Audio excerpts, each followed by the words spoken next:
چەمپسپۆرێکی ڕێکخراوی وۆتەر ئید کە بارەکەی لە شاری سیاتڵی ئەمریکایە و لە بواری پاکشی و سەرچاوەکانی ئەودا کار دەکات. راپۆرتێکیان دەربارەی کاریگەرەکانی IPs بڵاو کردوێتەوە و ئاشکرایان کردووە. ژمارەیەکی زۆر لە ژنانی جیهان بۆی کاریگەرەکانی IPسەوە گیان لەدەست دەدەن. راپۆرتەکە دەریخستووە ساڵانە زیاتر لە 800,000 ژن لە سەرتاسەری جیهاندا بەهۆی بەکارهێنانی IPs و کاریگەرەکانی لەسەر تەندروستی دەبنە قوربانی. ئەم ڕێژەیەش لە ژمارەی ئەو ژنانە زیاترە کە بەهۆی نەخۆشیەکانی ئایدز و شەکرە و ژێرپەنجەی مەمکە و گیانیان لەدەستداوە. بەمەش نەبوونی ئاوی خوێن بۆتە پێنجەم هۆکاری مردنی ژنان لە جیهاندا. بەپێی راپۆرتی ڕێکخراوەکە 370 ملیۆن ژن لە سەرتاسەری جیهاندا کە دەکاتە ژنێک لە کۆی دەژن دەست ناگاتە ئاوی پاکش و تەندروست و ناچارە IPs بەکاربێنێت. ئەمەش هۆکارێکی سەرەکیە بۆ زیادبوونی ئەگەرەکانی توشبوونی ژنان بە چەندین کێشەی تەندروستی. پشتپۆرانی ڕێکخراوی وۆتەر ئید ڕای دەگەێنن زۆرینەی ئەو ژنانەی بەهۆی پیسی سەرچاوەکانی ئاوە دەبنە قوربانی دانیشتوی وڵاتە دواکەوتوەکانی جیهانن،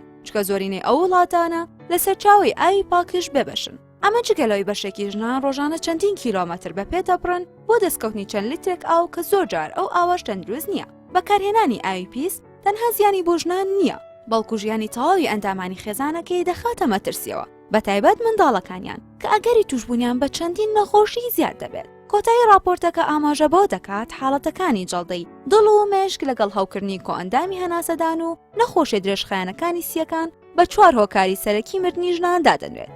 هەروانەبوونی ئاوی خاوێن و تەندروست بۆتە پێنجەم هۆکاری مردنی ژنان لە جیهاندا.